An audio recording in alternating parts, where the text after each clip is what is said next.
ওদের ট্যাংরা আছে, জি আছে, এগুলো কাতলাগুলো আছে, ভালো ইম্পোর্টেড মাল, কাতলাগুলো ভালো কাতলা আছে, বুঝলেন? আর দেখো লইটা মাছ লিয়ে দেবো রোববার, ঠিক আছে? এখান থেকে যাবো, হ্যাঁ হ্যাঁ। একই দাম, বাইরেও যা দাম এখানেও তাই দাম, একই দাম।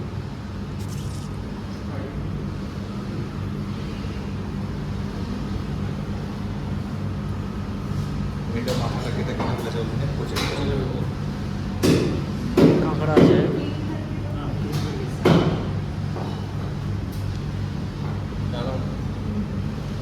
পটল মাছের কত দাম? 350 টাকা কেজি পটল মাছ। ওটা ওটা পটল লাই, ওটা আলাদা, পটল মাছ লাই। ময়া মাছ, কাঁকড়া, কাঁকড়াগুলো কটা করে? কাঁকড়া ক্র্যাব লাগাতে দেখো।